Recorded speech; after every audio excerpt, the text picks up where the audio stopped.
Hey, everybody. Welcome to Latter-day Lesbian, the podcast about an ex-Mormon gay girl just trying to figure out her life. I'm Mary. I'm Shelly, and am I still trying to figure this out? I don't know. Have you got it figured out yet? No.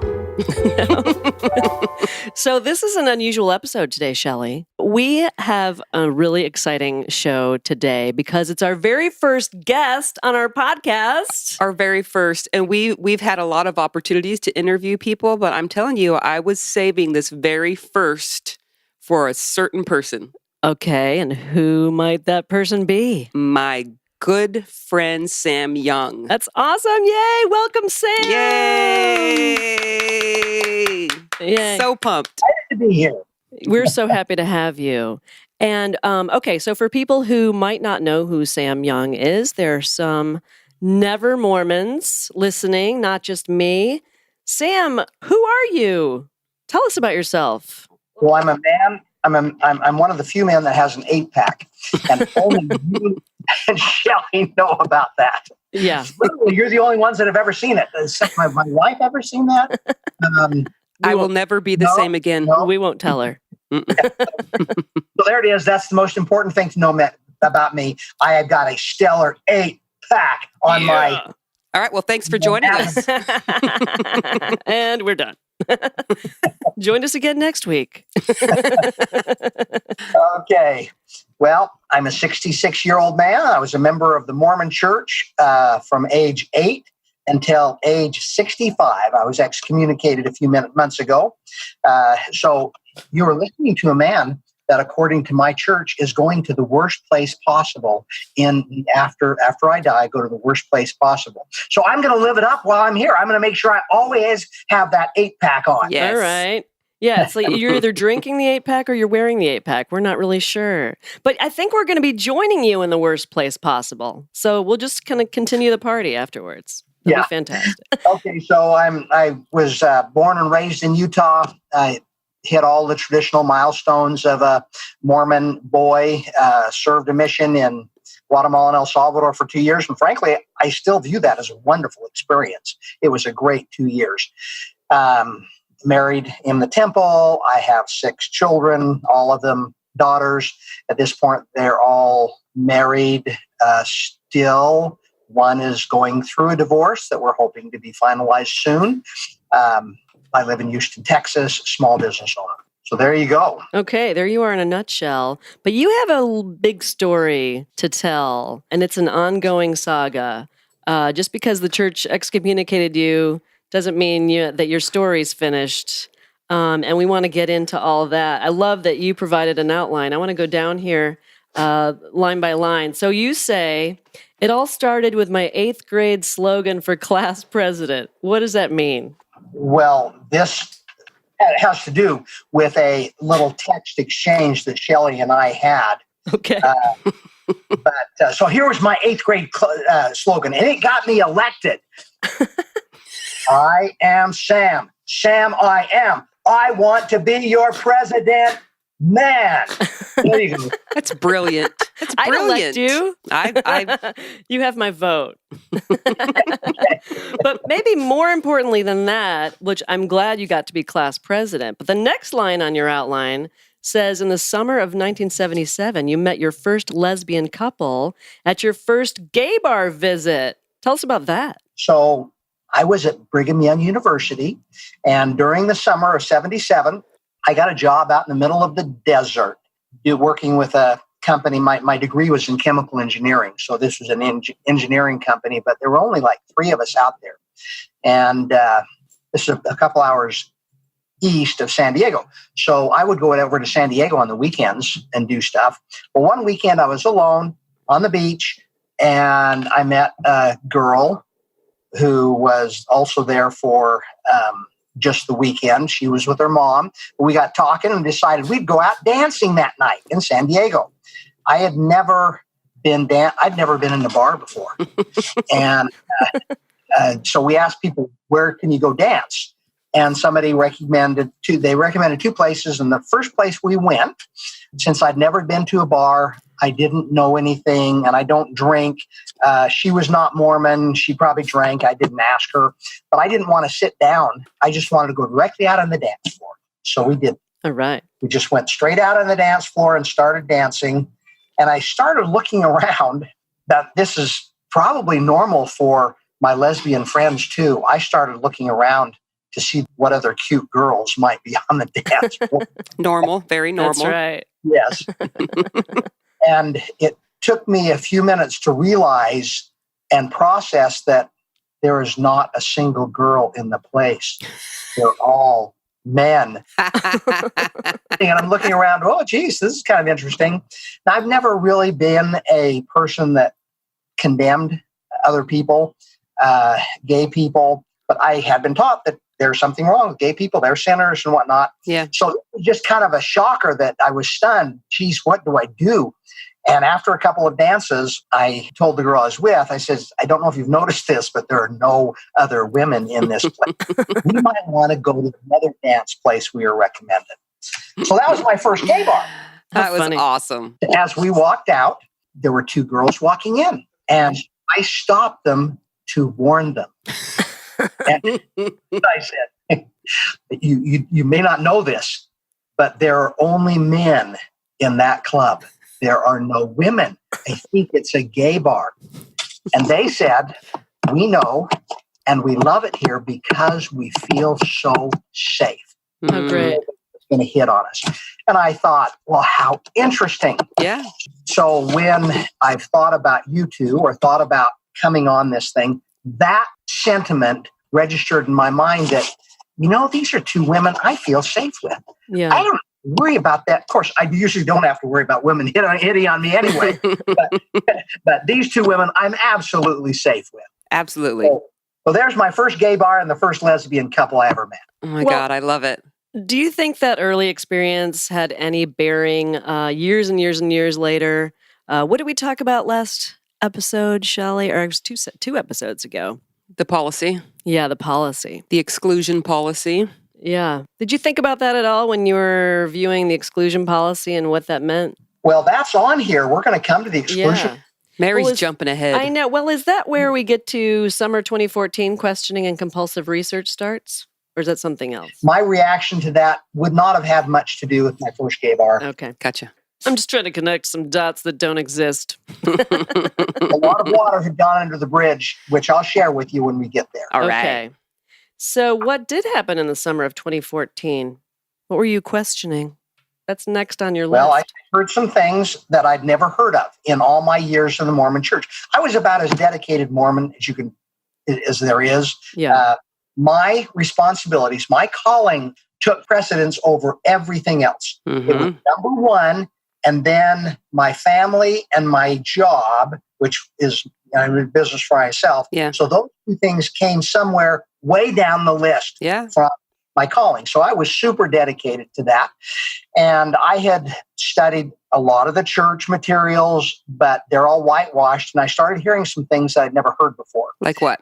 Well, the race and the priesthood was the very first thing. Yeah. That there was an essay that had come out that the church was, at the end of it, said the church disavows all previous theories and condemns past, present, and future racism. I'm looking at, wait a minute, theories? Those weren't theories. I was taught those things. I completely believe those things. Yeah. I completely believe those things right then as I'm reading what they're condemning Yeah. or what they're disavowing.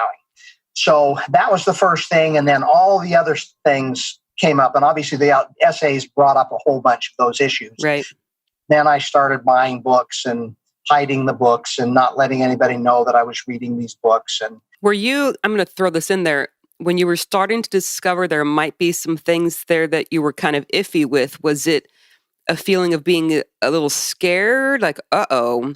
Or were you then determined to go down? Or were you like, I'm going to find out truth? What was your emotional state, I guess, at the time? well, it took not very long. I don't know if it was days or a couple of weeks before I started to get angry.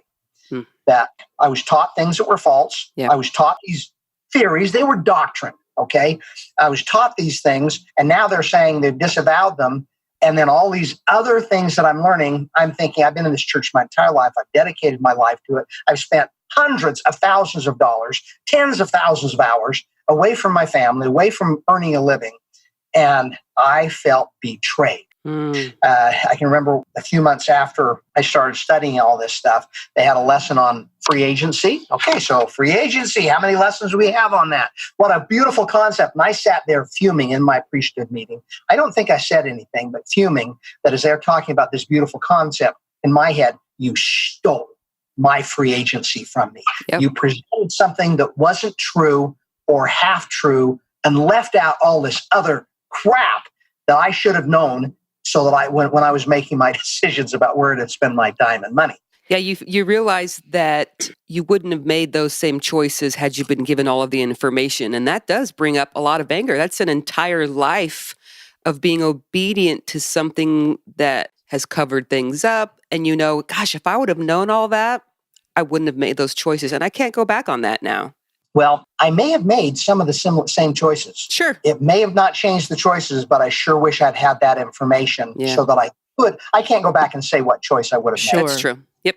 But ultimately, my choice after I went through all this was to stay in the church because that's where my family was. That's where my community was. There were good things in the church. I was involved with a responsibility that I really liked back then, but I still wish I'd known those things. So yeah, I was kind of angry. Why isn't the church more forthcoming? Well, you'd have to ask the church. Time for President Nelson to be on here, Mary, so you can ask him that We're having him on next week. Well, I sure hope he wears his 8-pack. Oh I do too. Actually, I'd rather he keep his shirt on. Yeah. So I don't know why they have. I think it's because these are embarrassing things. Sure, yeah. These are things that make you question, and so they want to hide them, or not just make you question. They're dirty, disgusting things. Why, like the children thing? Why would they want it known that they take children behind closed doors and it's okay to ask a little girl, do you masturbate? Yeah. Do you masturbate with your panties on or off? How many fingers do you use to masturbate? This is so gross and disgusting. You can see why they would want to hide that. Outside of the church, that would put someone in prison if they were speaking to a little girl in such a way. There would be police involved. Yeah, it's predatory behavior and questioning. So you were a bishop, though, right, Sam? Yeah. But at that time, I'm assuming you didn't ask those questions. Was that not really what was going on then? Yeah, was it part of your worthiness interview process? Okay, when I grew up, there was, and we're jumping ahead again. Yeah, I know. Sorry. We do this a lot. In case you hadn't noticed. So when I was growing up, I was never asked any of these questions. I may have been asked if I'd lived the law of chastity, probably was, but since that was, and I lived the law of chastity, whatever the hell that means. Right. Does that mean you're having a thought about sex? Is that against the law of chastity? Well, you know what? I was taught it kind of was. You don't want to think about sex. You got a 3-second rule. After 3 seconds, it's got to be out of your head. Wow. But when I was being raised, I don't remember those questions. And regular worthiness interviews, I think they were just coming into vogue or starting to come into the culture of the church. So it wasn't part of my growing up. When I became bishop, well, I'm kind of going to follow what I experienced as a kid. There's no way the thought ever came into my mind to ask a child or a 16-year-old girl or a 17-year-old boy, do you masturbate? Who would ever think of asking their friend that question or anybody that question? And their thought never came to my mind. So I was totally oblivious to what was going on in many other places in the world with regards to explicit questions. So who started it? Who started asking that stuff? Yeah, I know you're going to ask that question to President Nelson. That's next week. That's next week.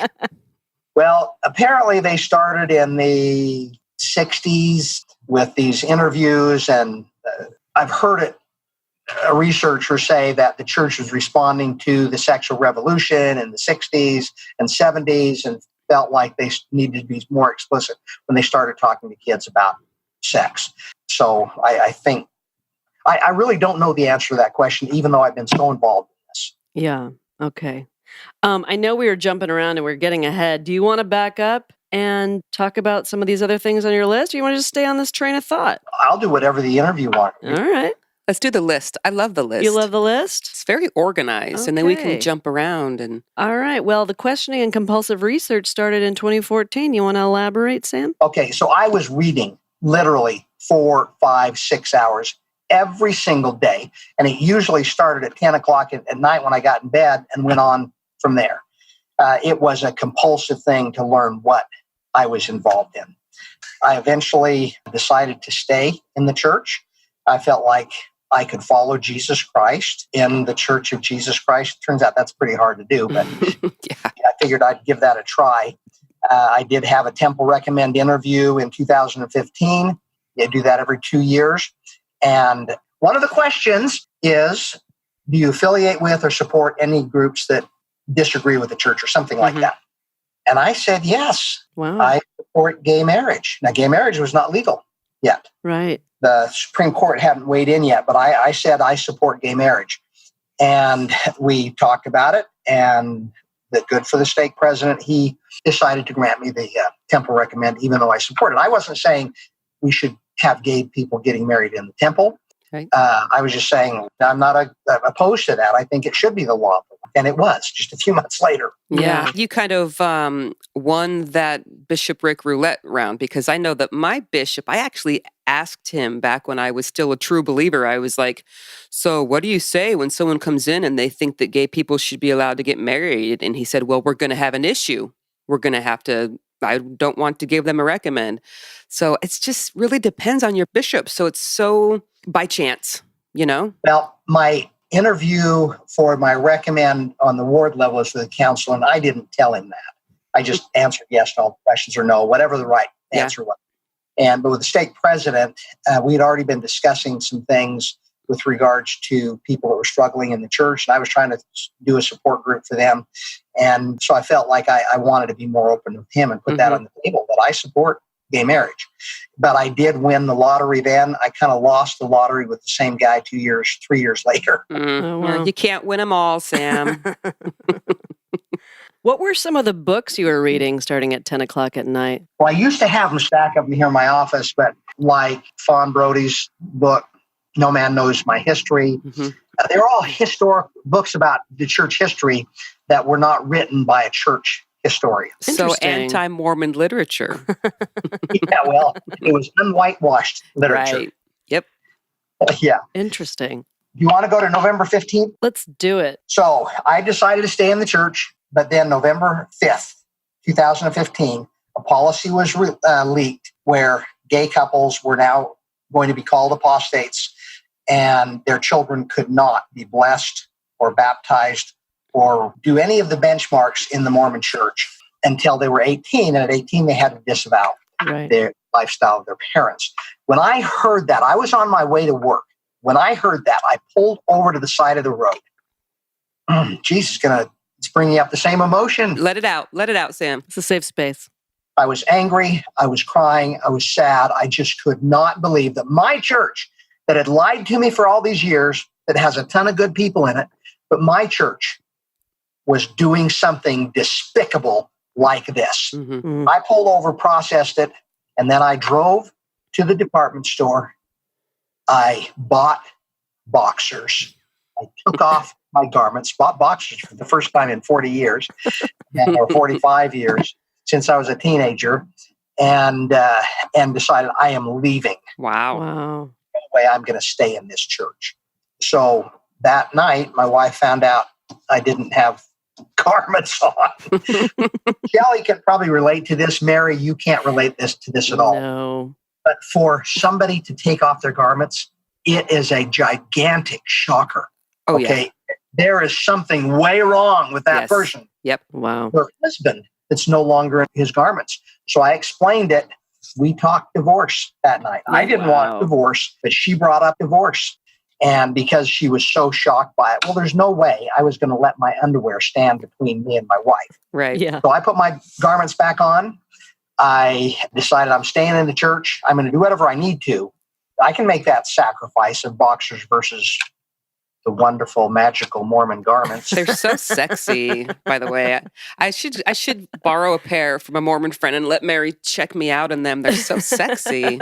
And at that time, I established my boxer drawer at the office. So I didn't want to have the boxers at my house, so I brought them up to my office. Wait a minute. So did you come to work, take off your garments, and put on your boxers for just the day? No. That would have been awesome. Yeah. But I did wear my boxers for, if I had my shorts on, I'm going to wear my boxers. If I went on a trip, I got the boxers right here. I'm going to take in my suitcase. Okay. And once the excommunication happened, actually, even before the excommunication happened, I hadn't quit. Well, I was still wearing garments, but once the excommunication happened, I took the boxers home, except for the 2 pair I still have up here. They're your backups. And your wife eventually got used to it. She did. So can I say something really quickly? Please do. I want to say to Sam, I think it's so telling about the person that you are, and that the policy upset you so much that you're willing to just say, I'm done with all, because you're not gay. Right. So many people within the Mormon church that I've had experience with, if it doesn't affect them, they don't care. It's like, well, so what? I don't know any gay people. Mm-hmm. Well, I don't know any Black people who were affected by the priesthood ban. They just want to say, if it's nothing to do with me, why should I care? But you care about people outside of yourself, and that's beautiful that you would go through so much for people that aren't you, Well, there's probably a backstory there that you might want to know. So this wasn't my first experience with being concerned about gay people. When I first moved to Houston after graduating from BYU, the church wasn't as large as it is here in Houston.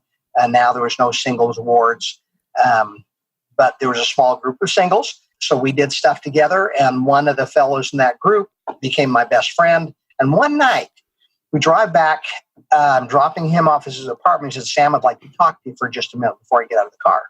And he said this, Sam, I want you to know that I love you. Now, Mary and Shelley, I love you guys. Now, I can say that, and it is a fine thing to say. It doesn't have anything behind it, but his wording, the signals he was sending with his voice and his eyes, it was, I love you, he was gay. Yeah. And I did not know that until right then. Wow. And it didn't turn me off. It didn't cause me to judge him. It caused me to realize, okay, this is who my friend is. And I didn't know that. And so we had a really long discussion about his experience. He was a returned missionary and very active in the church. So that was my first experience. He ended up getting married, and I saw all the terrible things. He went through conversion therapy. He was working for the church when he was going through all this conversion therapy. People knew that he was gay and struggling with it, so his kids were shunned. He went through a bad experience. That's terrible. My best friend in high school, he disappeared after college where nobody could get a hold of him. Really quality guy, smart, successful, but he just kind of disappeared from it. Nobody knew how to get a hold of him. Well, it turned out he was gay, and he did not want to let any of his Mormon friends know, and so didn't know how to deal with it. We all lost contact.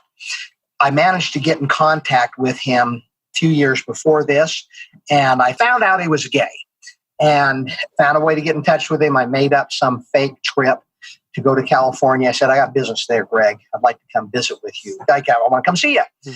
So I got to his house, rang the doorbell. He opens the door and doesn't invite me in. He says, Sam, before we go any further, I need to tell you that I am gay. Oh. Well, I already knew that. I put my arms around him and says, Greg, I know that and I love you, period. So there's two of my best friends turned out that they were gay, and I didn't know that. And then we discussed all the things that he went through. He hated the church at that point because of Prop 8. Yes. I didn't heard of Prop 8. Right. Where was I in the world? I was in Texas. I'd never heard of what had gone on. Yeah, you were in California. Yeah. Nor paying attention to that kind of thing. And so we reconnected and have a great relationship to this day. And I've had other experiences like that where a good friend, like one of the counselors in my bishopric, turns out he disappeared a few years after we were released from our callings. And I finally caught up with him and started hearing rumors he was gay, caught up with him. And this is about a year after my faith transition. So we were able to relate really well together because he was gone from the church and gay and a wonderful, wonderful man. There's some other ones that I'm forgetting, but before this thing happened, in my head, I'm thinking, I know these people, these were my good friends. Yeah. Right. And when I found out they're gay, probably bonded me closer to them. And now they're doing this to them. Gotcha. It's horrendous. That's got to help to actually have personal experiences knowing someone. It's easy to condemn a group you don't know. Right. Absolutely. Yeah. So let's keep going down the list. Okay. So now, once this thing happened and I decided to come back to church, I left the church for one whole day. I came back to church, put my garments on. But that day I decided from now on, I am going to vote opposed at every single conference that the church has. So will you explain that? Because I mentioned that to Mary and she's like, what do you mean vote opposed? She doesn't know what that is. So explain to a never Mormon, what does voting opposed mean? In the early revelations of the church that is in our scriptures, Joseph Smith, there's a direct commandment from Jesus Christ to conduct the church by common consent, which means that all revelations, policies, major decisions, and scriptures are to be accepted or rejected by common consent, by presenting it in the meeting and people are either raising their hand and saying, yeah, I'm for that, or opposing it. So it was just kind of like it wasn't a democracy because the people don't present what is going to be presented and voted on, but they have the option to vote it up or vote it down. Okay. The early church, there were many things that were voted down. You may not know this, Shelley, but the top leadership of the church, they're paid. We've been taught all these years. We have no paid clergy. Well, they're paid. They're paid big bucks. Right. Oh, yeah. The church leaders decided we need a salary. They put it up for a vote. The membership voted it down in common consent. Good for them. Mm-hmm. Well, we've lost all that common consent stuff. But so we have 5 conferences a year where you can vote, where the leadership is presented. Do you support President Nelson and the apostles and others, or your bishop or your stake president? They're all presented.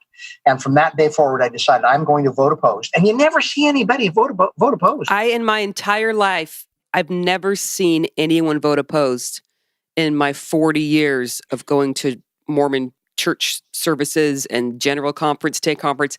Never. Yeah. So I view this supposed revelation, hateful revelation towards gay people, that is supposed to be presented.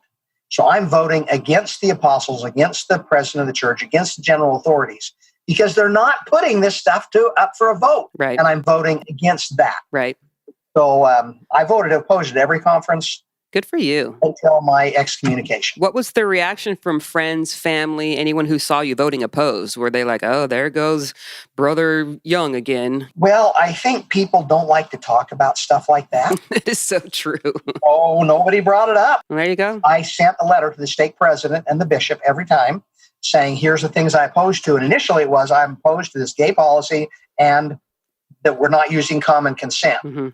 Next conference, I added like 5 or 6 other things, one of them being the interviews with children. But I didn't know how bad the interviews were. I was just looking at it, not good to take the kids behind closed doors and ask about masturbation. I had heard that was happening. I added it to my list. Anyway, so I started voting opposed, and that's something you do not see. I voted in stake, ward, members that are there in the stake, and general conference. That was quite a thing to go to general conference and stand up. I managed to get 3 tickets, so I brought 2 other people. And by the way, those 2 other people, one is a transgender youth, and the other, she said, LGBTQIA. I said, tell me what the QIA is. And she did, and she got to the A, and A is, you know what A is? I don't even think I know what IA is. What? Look, I'm brand new to this whole lesbian thing. It could be artificial intelligence if you switch it to AI. Oh my gosh. A is asexual. Asexual. Okay. That was my guess in my head. Intersex, no? I is intersex. Intersex, Okay. asexual. Gotcha. So asexual, I looked at her and said, asexual? Is there anybody that's asexual? That's really asexual? Can that be a thing? And she says, well, yes, I'm asexual. There you go. Then there is. How wonderful the people, what a diverse group. Yep. Yeah. And there's pansexual, right? Yeah. There's other ones. There's There lots. are other ones. We're learning I for know. sure. So Wait a minute. You took a trans person to General Conference? I did. That's Was a member of hilarious. the church. I love it. Sounds like a snooze fest. I don't know. General I tried Conference to is a watch some snooze of it. fest. It looked really boring.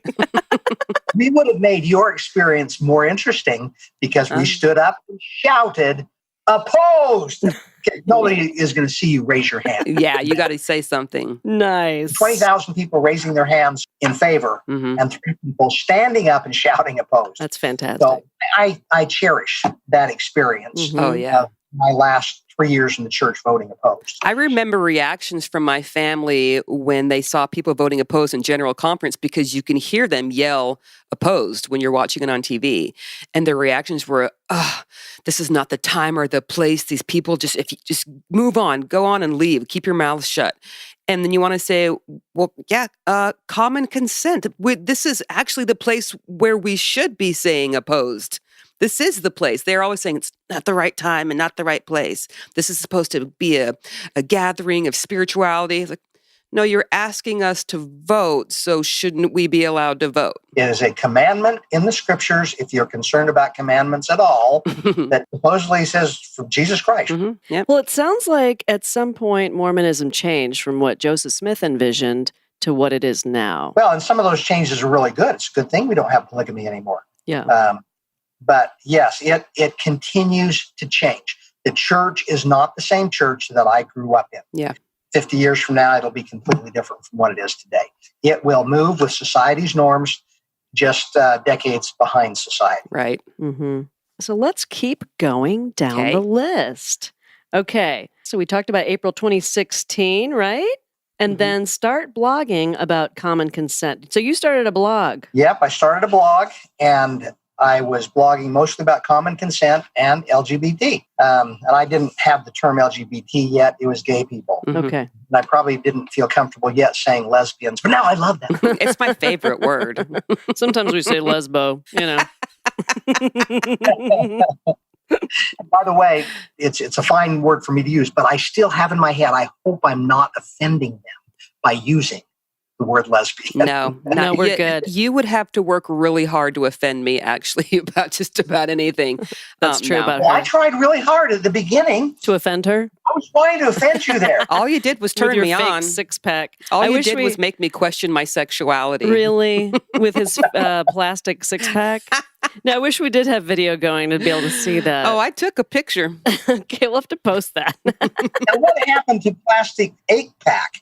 Oh, yeah, it did kind of look like an 8-pack. You're kind of looking like the church, Mary.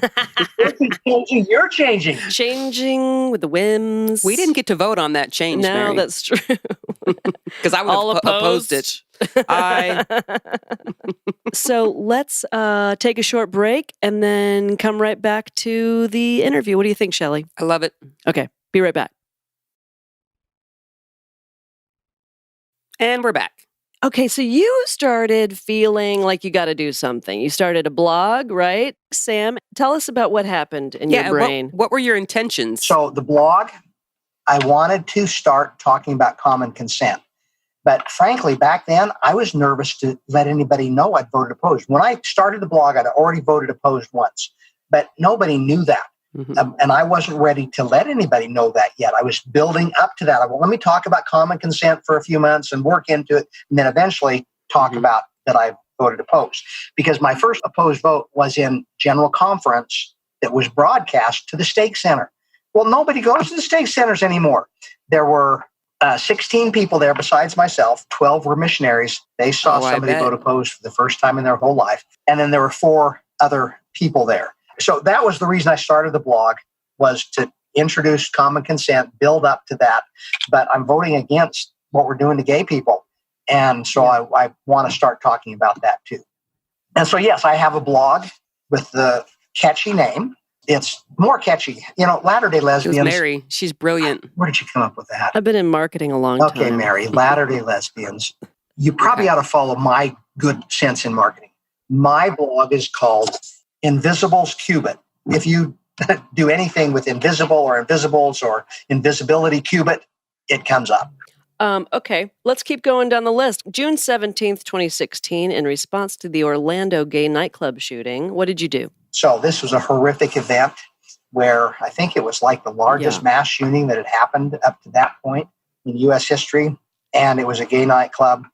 And there were various organizations that were churches that were sponsoring prayer vigils for this. And I decided, what the heck? I mean, this is right up my alley. You must have been the only one in the Mormon church doing a prayer vigil for gays. Well, I'm pretty sure it was the only Mormon support vigil. And it was real weird.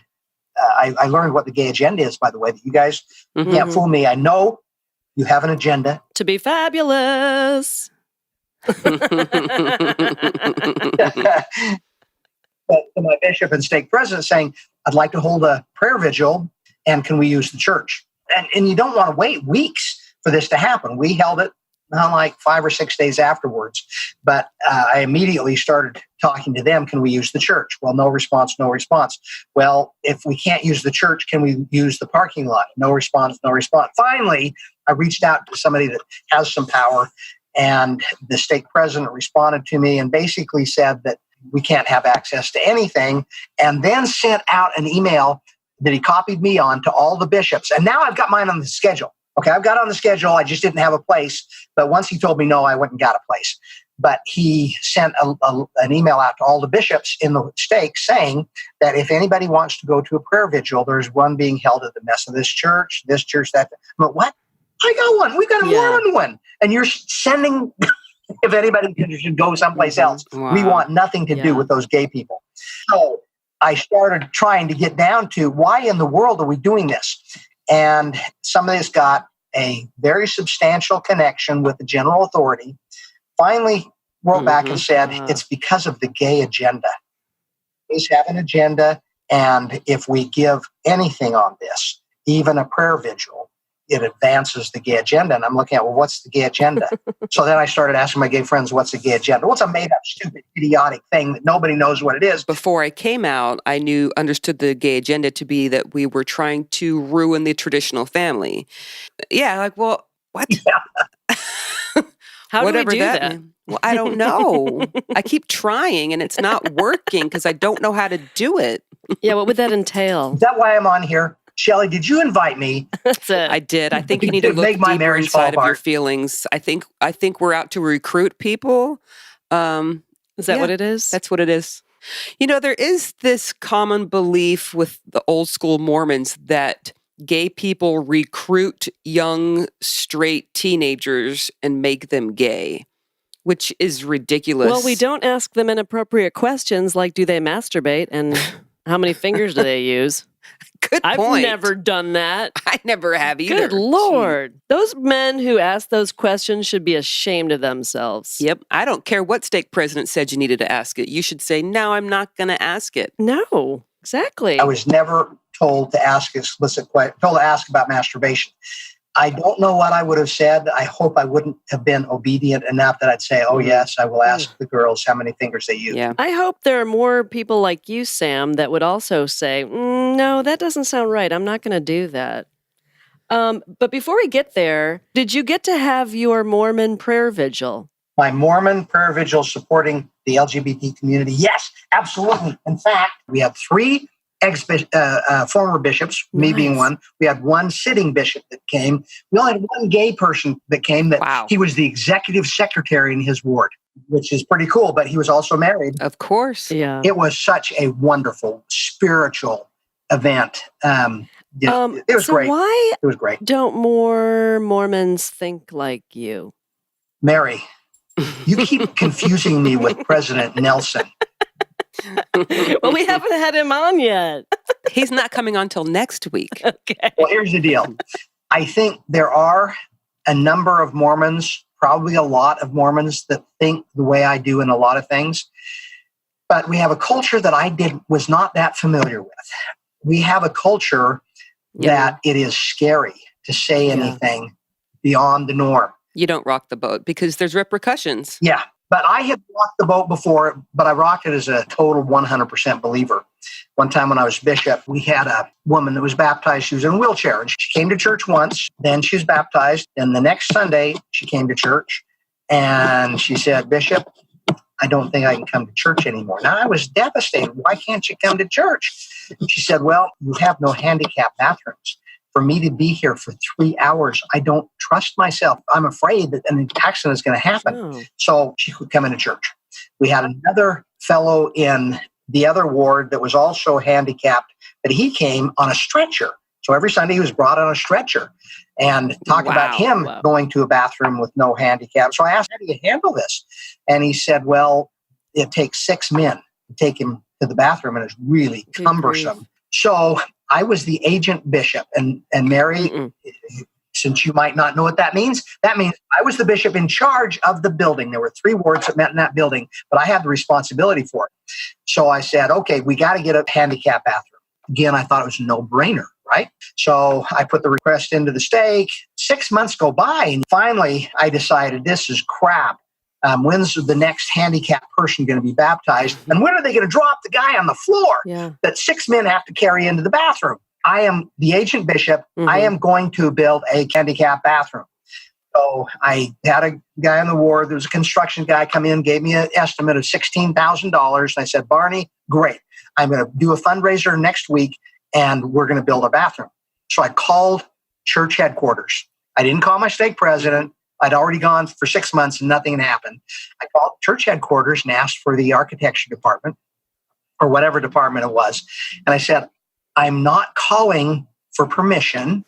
I'm calling to notify you of what I'm doing this coming Sunday. And I told the story I just told you. I said, this Sunday I'm announcing a fundraiser and I'm going to remodel a bathroom. The guy said, okay, thanks very much for letting us know. He called me back in a couple hours and said, please, I'd like you to hold off on doing anything. I am going to fly down there next week, and we are going to do a handicap bathroom. So sure enough, that's exactly what happened. But I think I tended to rock the boat in a number of areas, but it was not against doctrine or policy. It was just, we've got a need here that has to happen. That's a great story. That is a good story. Anyway. Let's fast forward to June of 2017. You discover 4 daughters. Are these your daughters who were asked sexually explicit questions? Yeah. So it started, a friend of mine had told me that his son was asked sexually explicit questions. I had heard that people were being asked about masturbation. The bishops were asking about masturbation, but I just thought that was wrong. I'm voting against it in conference, but it hadn't become personal yet.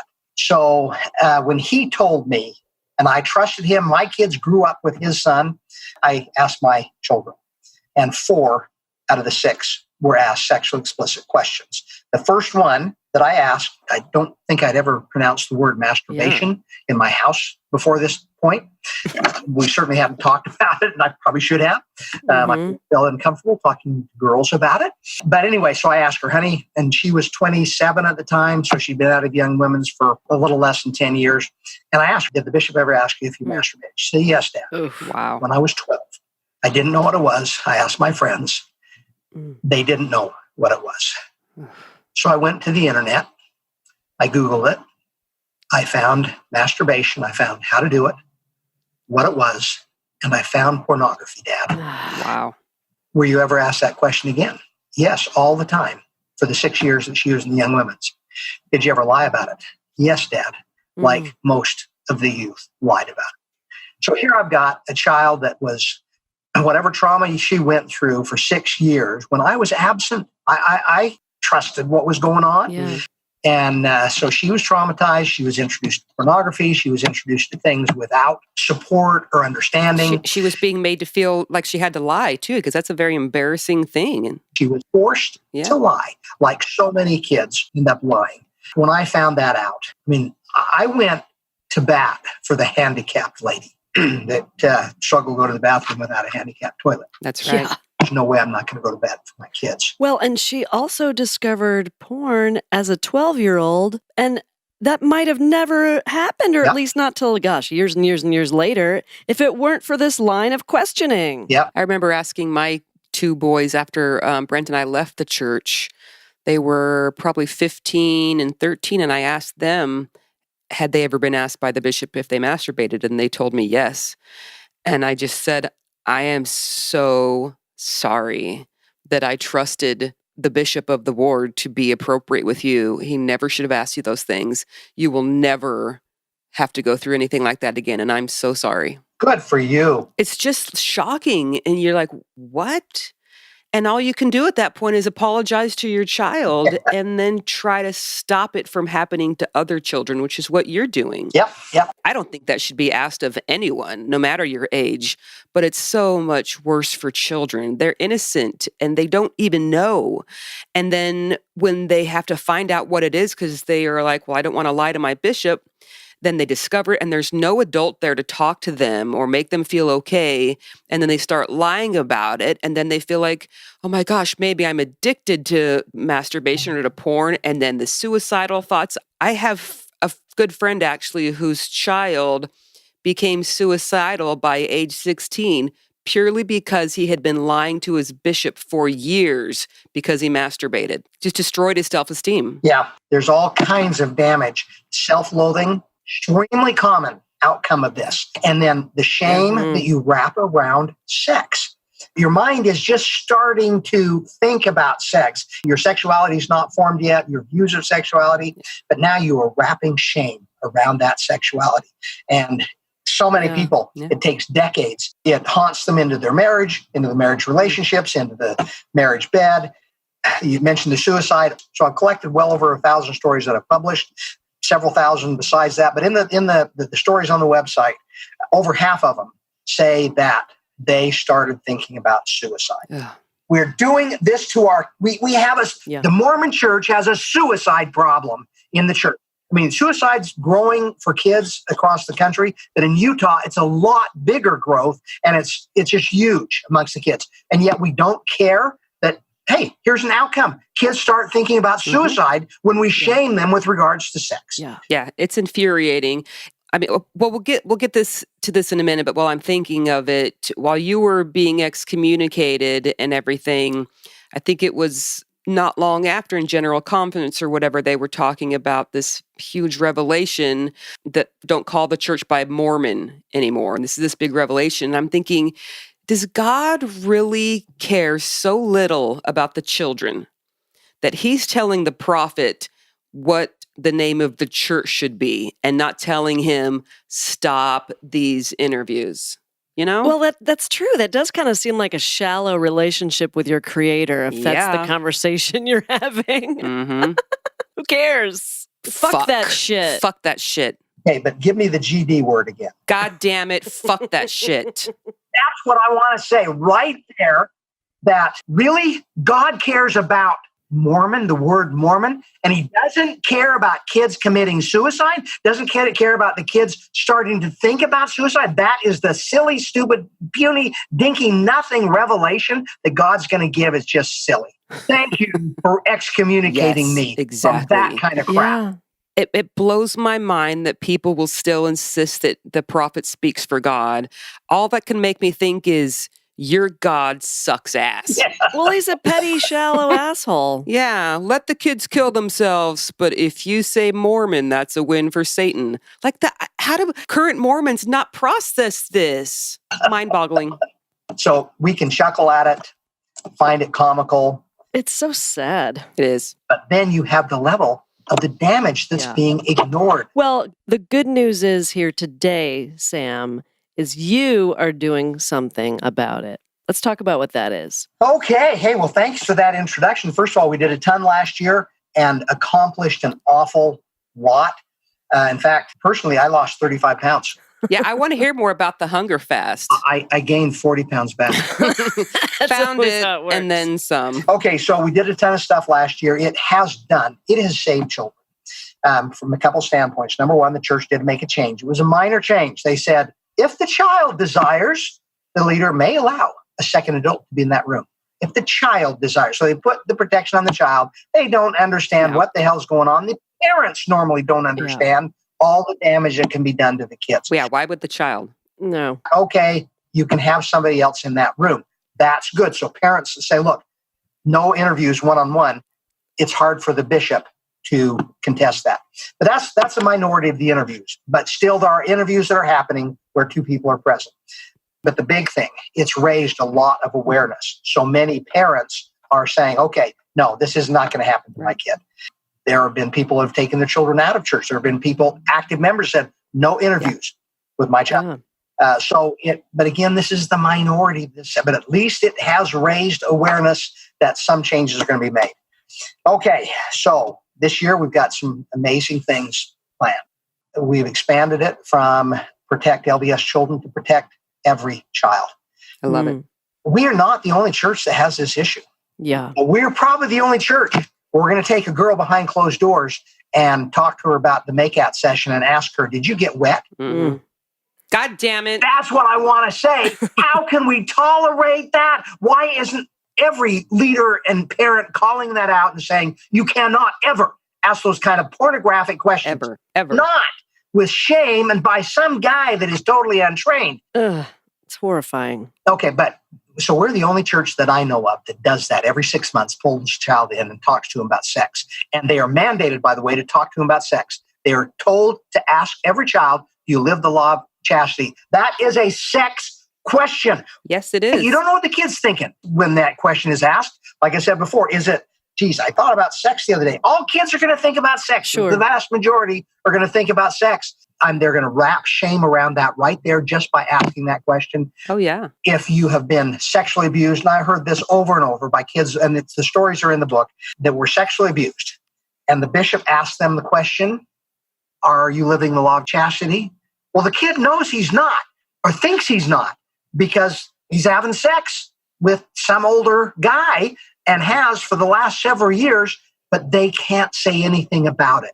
Right. There's a whole bunch of reasons why they can't say anything about it. But you've just shamed them, made them lie about taking the trauma they're already experiencing to a whole new level that they're now lying to God about it. Because they won't, as a child, because I was molested when I was sexually molested. And sorry to hear that. Thank you. I appreciate that.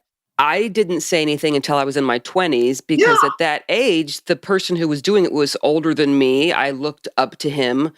You know, I sort of felt like it was wrong, but at the same time, I didn't want to cause problems. I didn't want him to be in trouble. I was embarrassed. I didn't have a relationship with my parents where we would even talk about sex. And so I was never going to say anything. And since I didn't say anything, then in my mind, I was guilty of something, you know? Yeah. So then when you go into these interviews and they're asking, do you live the law of chastity? Inside, I know I'm not because I had that thing happen to me, but I'm sure not going to say anything about it. So I say, yes, absolutely. And now I'm a liar. I have lied to God's servant. It's like I lied to God. And that may have been really traumatizing for you. It may not have been. What I know is, for many kids, it's super traumatizing. Right. Where they start thinking about how horrible a person they are. Oh, yeah, absolutely. So we're the only ones that I know of that do this. But the problem with protecting predators, the problem with having predators, the problem with having sexual abuse happen in the church and being facilitated by the church because there aren't good policies. I mean, that happens all over the place. Mm-hmm. So we want to raise the awareness to the world, not just into the Mormon church. Right. Every parent to know that, you know what, I'm going to protect my kid. And whatever organization I participate in, I am going to require them to have strong child protection policies. Absolutely. Well, and religion gives a lot of people, in the case of Mormonism, certainly, and Catholicism, a lot of men, a lot of power. And absolute power corrupts absolutely. Isn't that what they say? Yeah. So I think spreading the word, and I saw your note that yesterday or the day before, that SNAP just joined this coalition to protect every child, right? Yes. Isn't that recent? Yeah, tell us about that. Okay, so first of all, this year we've got a petition out to protect every child, and it lists the minimum standards that we're calling for in every organization. Number 2, we have an activity that we're encouraging people to participate in. This is kind of a rallying, a thing that everybody can do. Climb a mountain, save a child. And we're going to climb a mountain together. We are. We're going to go together. Wait. May 5th, right? Or is it May 4th? May 5th. Yeah. May 5th. Go to Mayo. Oh, it's going to be fun. I can't wait to stand for something. It's been so long since You do every day, Shelley. Shit, you're right. It's been so long since I did something with Sam. There you go. I'm excited. I'm excited too, Shelley. and Mary. So we're asking, climb a mountain, post a flag, unfurl a flag that says protect every child, take a picture, and then share that picture. And then all this leads up to the culmination of taking these banners to the streets of Salt Lake City and marching for the children. You know, gay rights, good for the gay community. They have pride parades all over the place, marching for the rights of gay people. We have women marching for women, veterans for veterans. Our kids can't march for themselves. Yeah, you're right. This will be the first march I know of where we are marching big time for the children to raise awareness. So we're asking people, come to this march if you can. Everybody can climb a mountain or a hill or your own driveway and post a flag and take a picture of it. And I love it. Post that around. What's the date of the march? The march is October 5th. So if there's any Mormons listening, that is the first day of General Conference. So we are going to be competing in the streets of Salt Lake City with We're going to be winning. It's going to be good. And we're working towards, I have wanted to form a coalition. We started reaching out yesterday or 2 days ago. And we had our first response. Well, actually, we've had other responses that are really positive, but SNAP immediately jumped on this. And they are a huge organization that is very well known for reaching out to find ways to protect children and raise awareness. So we are now officially a coalition. That's great. And SNAP stands for Survivors Network of Those Abused by Priests, in case everyone is not aware. Yeah. Oh, also, how do people get involved, Sam? Well, there are some easy things that you can do. One, sign the petition. If you go to the internet and go to protecteverychild.com, you can find the petition there. You click on it, go to the petition, sign the petition. So that's a really easy thing that everybody can do. You know, there ought to be hundreds of millions of signatures on that thing. Yeah, why would you not sign that? I'll sign it. I'm going to sign it right after this. I already signed it. See, she's always one-upping me. Every time. Kelly, did you sign the one on change.org or the original one I released? I don't know, but I will check and sign whichever one still needs to be signed. Okay, good. So we moved our platform. I started off in the old platform I was using, and we got about 1,500 signatures pretty quick, but there are reasons to move it to this change.org. Okay. So it's kind of starting over again. Anyway, sign the petition. That's easy. 2, post a flag, take a picture of a flag and share it wherever you can share it. Talk about it with your friends. Show the flag with your friends or the poster or whatever you post. And by the way, you can buy flags. Homemade flags are wonderful. I love those. But if somebody doesn't have the want to make their own flag, you can buy a flag on that protecteverychild.com. Okay, but post a flag, climb a mountain, save a child. And then if you can, come to Salt Lake City. Be a part of the 5,000 people that is my goal. Yeah. We had 1,000 people last year. It was a magical, amazing event. The press covered it. We had national and international news, but we actually need more press than we got that time. Okay. Well, we can spread the word, and we will put any information like that on our website as well. Yeah. We'll have that up. And that is for October 5th of 2019 in Salt Lake City. That's correct. Mark your calendar, everybody. Mm-hmm. I think we might need a road trip, Shelley. I say yes. I love it. I would love to go. Okay. It's a date. I'm going to wear my Latter-day Lesbian t-shirt. Absolutely. I want to say, Sam, you know, my kids are no longer in the church, so they are protected from that ugliness. But I have nieces and nephews who are still being raised in it. So thank you for starting such an effort to protect children, including my nieces and nephews. That's very touching to me, and it means a lot. So thank you. Well, thank you. And I've got grandchildren. Yeah. Oh, yeah. So have we reached the end of our interview? Oh, well, I do have another question. Okay. What does spirituality look like for you now that you've been excommunicated? That's a great question. You don't have to go to President Nelson for that one. I'm still going to ask him. Okay, so spirituality, that's been something that has kind of been in the clouds before. What does that mean? Am I spiritual? He's spiritual, they're spiritual. So it's one of those concepts that I avoided saying that word because I really didn't have a connection to it because didn't have a good enough definition for me. Okay. But after going through my faith transition, I've got my definition of spirit. Okay. Let's hear it. So Jesus Christ taught a parable that's entitled The Sheep and the Goats. And in it, a group of people came to him that were expected to get into heaven. And Christ said, well, I don't know you. I've never known you. He said, wait a minute. We did all the right things. And he said, well, nope. When I was hungry, you didn't feed me. When I was naked, you didn't clothe me. When I was sick, you didn't visit me. You didn't come visit me in prison. And they said, well, we never knew you were in any of those places. And he simply said, like, you don't know me. And then he turned to a group of people and said, but you get into heaven because when I was naked, and he went through the list, and they said, well, we don't remember ever doing that. And he said, when you've done it unto the least of these, you've done it unto me. So that is what I connect to spirituality. Christ taught in that parable, how do you connect with God?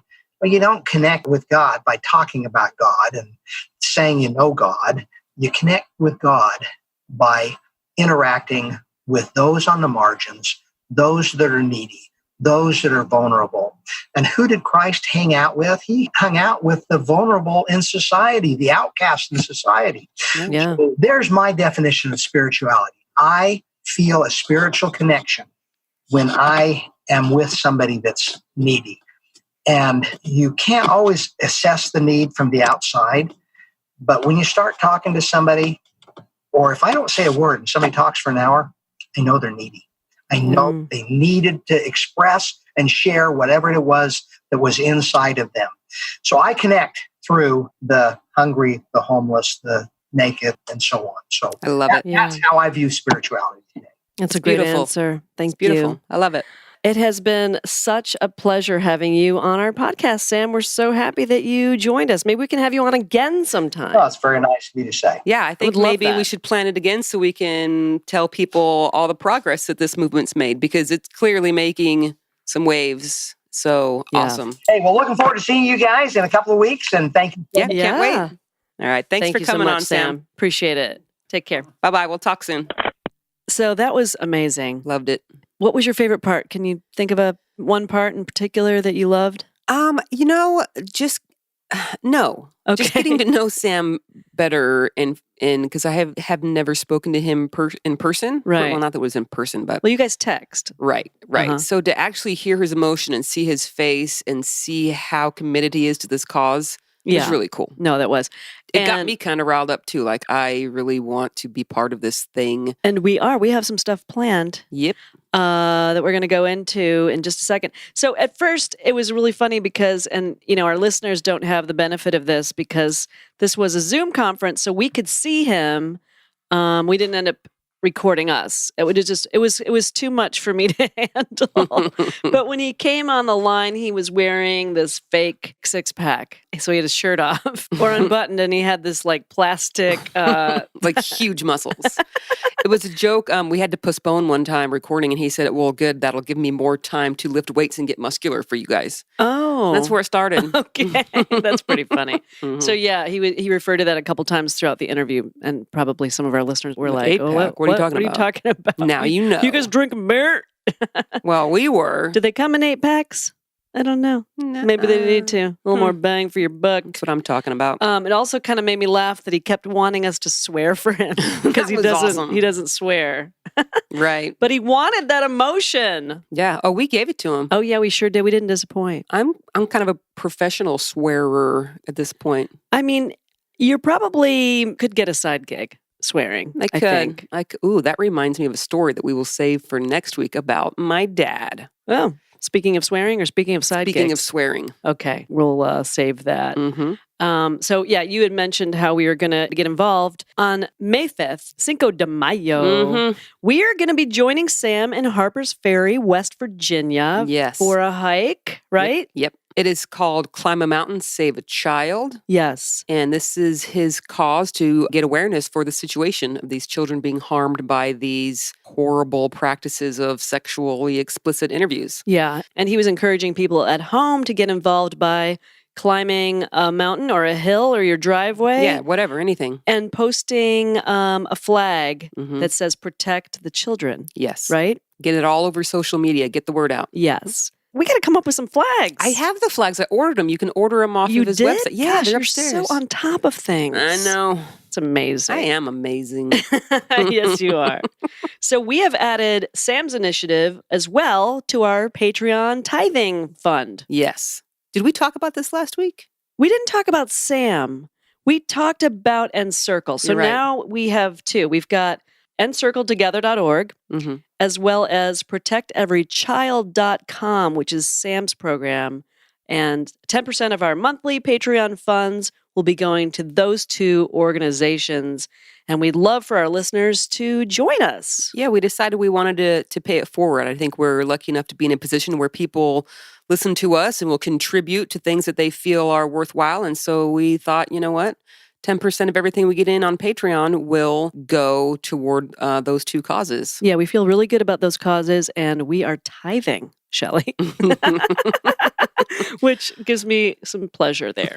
But yeah, so we wanted to be involved with initiatives that we felt really good about, and it just felt like the right thing to do. Absolutely. Yeah. So the 10% comes from all of our tiers that we have on Patreon. Yep. If you go to patreon.com/LatterdayLesbian, on the right-hand side of the page, you will see our tiers. Mm-hmm. There is a $2 shout-out tier. Mm-hmm. $4 gets you on our Christmas letter list. $6 gets you after-show access, which is our videos. And other videos. Yeah, like once in a while, we actually videotape a podcast. That's true. Like the entire thing. Yes, we do that. We do after shows. I'll just do random shit as I'm going about my life. Mm-hmm. It's just kind of the random shitty videos. Random shit videos. $8 gets a message of yours read on the show. Mm-hmm. And then $15 you can be on the show if you want. No one's forcing anyone anything. No, you don't have There's to. Also a $20 tier and a $50 tier if you want to be our very best friends in the entire world. And these are monthly tiers, and any amount is so appreciated. And thank you for everyone who has subscribed, which brings us to our shout-outs. Weekly shout-out. So here are our new patrons. Thank you. So this is kind of cool. There are 4 J's and 1 D. Huh. You want the J's first or the D first? Let's get the D out of the way. Dawn S. Love you. Thank you for joining us on Patreon. Thanks, Dawn. The rest are Jesse B, Julie D, Jen M, Jerry P. We want to shorten it. It can be Jess, Jewel, Jen, Jer. I want all 4 of the J's in a room at one time and just say, hey, guys, we'll just what's toast up? The J's. Yeah. So thank you, 4 J's and a D, for subscribing last week. Really, really appreciate it. Yep. And as a reminder, whatever tier level you're comfortable with, 10% of that tier level goes to encircletogether.org and protecteverychild.com. And we really appreciate the support. Yeah. If you would like to get involved and support our podcast, go to patreon.com/LatterdayLesbian and sign up. We'd love it. Also, go there, sign up, tell us what you want to see. Give us some ideas. Yeah. We're open. We might even wear a plastic 6-pack. Oh, yeah. Maybe he needs to bring it to Harper's Ferry so we can try it on. That'd Should we take turns hiking in it? I think so. It's getting sweaty. Here, take my 6-pack. Huh. That's not something you hear every day. Not every day. Mm-hmm. Maybe I'll drink the 6-pack after the hike. How about that? Ooh. Okay. It's a plan. I like it. Alrighty. So I think that's all the time we have. We want to, again, thank our special guest, Sam Young. Yay, Sam. Such a treat having him on today. He is my white heterosexual boyfriend.